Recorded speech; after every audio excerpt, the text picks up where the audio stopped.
Assalamualaikum warahmatullahi wabarakatuh, sahabat Bawaslu DIY dimanapun berada. Pada kesempatan kali ini kita kedatangan tamu yang sangat istimewa, yaitu Ketua Bawaslu Republik Indonesia, Pak Afan. Selamat datang Pak Afan. Ya, selamat datang. Alhamdulillah. Alhamdulillah sehat. Alhamdulillah, ini di sela-sela kesibukan Pak Afan, kebetulan acara di Jogja, ini kita minta untuk mengisi senior sedikit, kita sharing, diskusi ya, seperti biasanya. Ini edisi khusus ya. Oke Pak Afan, ini terkait dengan pemilu ya, pemilu 2024 ini kan kita tahu undang-undangnya tidak berubah, Undang-Undang 7 2017 gitu, dan sampai saat ini belum ada tahapan pemilu yang ditetapkan ya oleh pemangku kepentingan ya.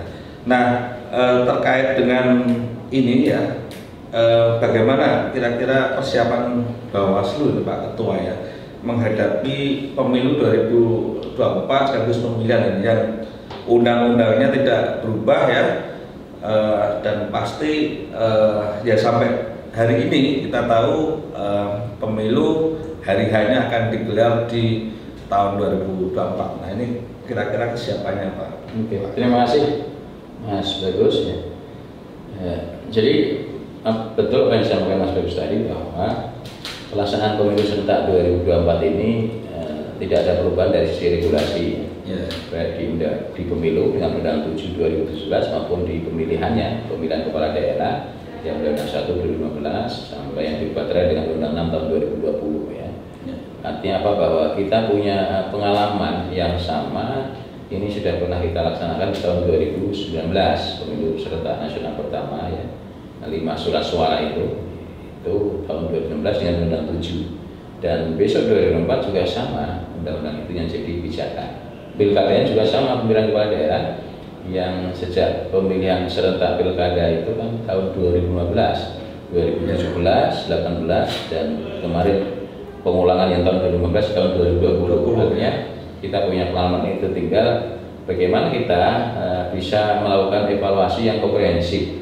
Nah, persiapan lain saya kira adalah tentu yang sangat urgent juga adalah menyiapkan sumber daya manusia yang berkualitas. Sumber daya manusia ini juga ada dua penting ya. Ada dua, dari sisi sekretariat ya, dan juga dari pimpinan ya, komisioner Bawaslu pusat, nanti pusat, wilayah dari pusat, provinsi yang nanti menjadi kewenangan dari Bawaslu RI, dan Bawaslu kabupaten kota yang juga menjadi kewenangan Bawaslu RI. Dan ini juga memakan waktu yang cukup, punya konsentrasi penuh untuk seleksi ini, karena teman-teman Bawaslu provinsi ini ada dua yang mau berakhir di 2022 di September, dan sebagian penambahan itu di tahun 2023. Kemudian juga kabupaten kota yang serentak 514 akan berakhir di 15 Agustus 2023. Serentak nasional ya. Ini harus dipersiapkan. Ini yang kami siapkan dari periode akhir-akhir kami ini, mungkin dari sisi regulasinya dan dari rencana penganggaran di dalam menghadapi proses rekrutmen jajaran penyelenggara pengawas pemilu dari provinsi, kabupaten, nanti sampai di tingkat ad hoc. Nah Pak Ketua, tadi disampaikan ya, salah satu agenda penting persiapannya adalah evaluasi ya, evaluasi pemilu 2000 atau sebelumnya ya, 2019 atau pilkada 2020, karena regulasinya sama ya. Mungkin bisa diceritakan atau diidentifikasi Pak Ketua, ini terkait dengan dari hasil evaluasi tersebut, ini masalah-masalah yang berpotensi akan dihadapi di penyelenggaraan pemilu 2024, terutama dari aspek pengawasannya apa? Kalau kita evaluasi dari pelaksanaan pemilu 2019 kemarin ya, dari aspek pengawasan, saya kira hal yang masih mewarnai di pemilu 2019 kemarin adalah soal pelanggaran-pelanggaran ya. Jadi potensi-potensi pelanggaran yang harus diantisipasi tadi saya sebutkan, misalnya soal money politik, kemudian soal netralitas ASN ya, dan abuse of power, keterlibatan penyalahgunaan ya, dari pejabat yang kewenangan itu. Saya kira itu yang juga harus dijadikan evaluasi kita. Ya, artinya apa? Bahwa evaluasi penting ya, karena untuk bisa menentukan strategi ya, strategi pengawasan seperti apa, strategi pencegahannya seperti apa. Dari gambaran itu maka tentu kita menyiapkan upaya-upaya pencegahannya seperti apa ya. Kami kira bahwa teman-teman juga semuanya punya pengalaman di tahun 2019 ya. Artinya mampu untuk bisa mengantisipasi potensi-potensi pelanggaran itu. Kemudian di sisi lain misalnya soal pelanggaran di hari pemungutan suara dan penghitungan dari rekapitulasi ya, kemarin memang masih ada juga persoalan sengketa hasil ya yang muncul di Mahkamah Konstitusi ya. Tentu ini juga menjadi bagian dari evaluasi apa ya yang menjadi catatan-catatan sehingga ada sengketa hasil ke Mahkamah Konstitusi. Terutama saya kira kalau sengketa hasil Mahkamah Konstitusi lebih banyak pada persoalan proses rekapitulasi penghitungan ya, rekapitulasi di daerah yang mulai dari TPS, PPK, KPU, kabupaten, provinsi sampai di tingkat nasional. Ya, maka tentu ini catatan kami adalah mestinya bahwa sesama penyelenggara ini harus bisa saling menghargai ya. Artinya apa? Ketika misalnya Bawaslu merekomendasi untuk adanya pemungutan suara ulang atau penghitungan ulang, maka harus dicermati betul. Kalau memang punya dasar ya harus dilaksanakan dengan dasar kuat atau hukum kuat ya, harus dilaksanakan PSU maupun penghitungan ulang, karena itu bisa meminimalisir residu masalah yang nanti pada ujungnya ke sengketa hasil. Jadi penyelenggara di tingkat bawah misalnya ya, jangan punya pendapat bahwa kalau tidak puas silakan ke sengketa ke Mahkamah Konstitusi. Saya kira itu hal yang salah. Tapi mestinya harus punya pandangan, selesaikan di tingkat daerah selama itu masih dalam ruang waktu yang bisa diselesaikan oleh di daerah. Artinya nanti tidak kemudian menumpuk jadi residu sengketa hasil di Mahkamah Konstitusi. Karena ini penting juga karena apa? Bahwa tentu ada irisan nanti antara tahapan pemilu legislatif ya dengan pilkada. Kalau nanti sengketa hasilnya molor bisa menjadi persoalan untuk pelaksanaan tahapan pilkadanya ya, pencalonannya ya, meskipun hari ini kita masih menunggu ya, tahapan keputusan KPU penyelenggara pemerintah dan DPR mengenai penetapan tahapan pemilu serentak tahun 2024. Oke, nah ini saya berlanjut ke sedikit tema yang agak spesifik Pak Ketua, karena bulan ini Pak Ketua, Pak Abhan ini juga membidangi divisi SDM dan organisasi ya. Dan salah satu tadi juga disebutkan yang menjadi apa namanya concern kesiapan ke depan adalah penyiapan SDM di tataran komisioner ya. Dan kita tahu di tingkat pusat bahkan sampai provinsi dan ke depan nanti sampai TPS itu juga perlu disiapkan. Nah ini kira-kira bagaimana Pak Ketua ini terkait dengan upaya Bawaslu untuk ya merangsang minat masyarakat ya, supaya masyarakat ini animonya menjadi lebih besar dari waktu ke waktu untuk menjadi penyelenggara pemilu khususnya Bawaslu ya, sampai di level yang paling bawah karena dari refleksi yang sudah informasinya bahwasannya ya termasuk di D ini untuk rekrutmen di tingkat makin makin ke bawah itu makin sulit ya untuk mencari SDM yang berkualitas ya, termasuk dari sisi jumlahnya. Mungkin ada upaya-upaya atau ini formula-formula khusus nih Pak Ketua ya, kira-kira apa yang untuk menjaring minat masyarakat sejak sekarang ini supaya masyarakat itu besok mau bergabung dengan Bawaslu. Terima kasih Mas Gus. Jadi kalau mengacu pada pengalaman pemilu 2019 dan pilkada kemarin 2012 ya, dan 2020 ini Kalau soal rekrutmen jajaran penyelenggara di tingkat provinsi, kabupaten, kota itu dari sisi antusias saya kira cukup baik ya, cukup baik ya. Mungkin di daerah tertentu aja ya, yang memang ada keterbatasan sumber daya manusia di wilayah timur dan sebagainya.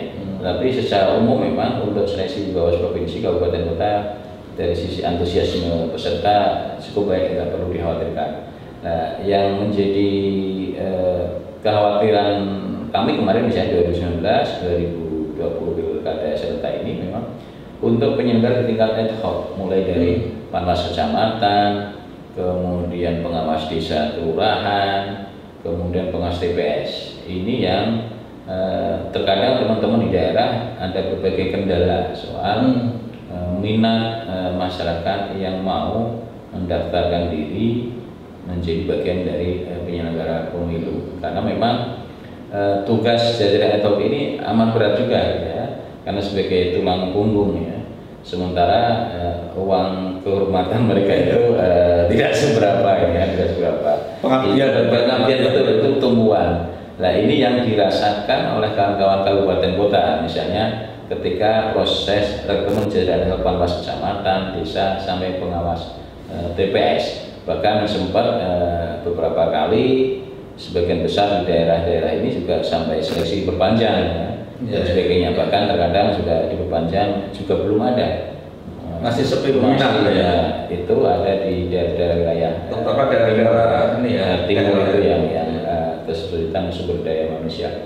Maka saya kira strategi yang harus dilakukan adalah mulai sejak awal memang harus melakukan sosialisasi ya, kepada masyarakat untuk berperan ya, di dalam ikut serta sebagai bagian dari penyelenggara pemilu, jadi jajaran pengawas pemilu di tingkat desa, kecamatan, desa maupun pengawas TPS. Apalagi khusus pengawas TPS, kawan-kawan di daerah juga menghadapi tantangan besar soal ketentuan usia yang 25 tahun SMA.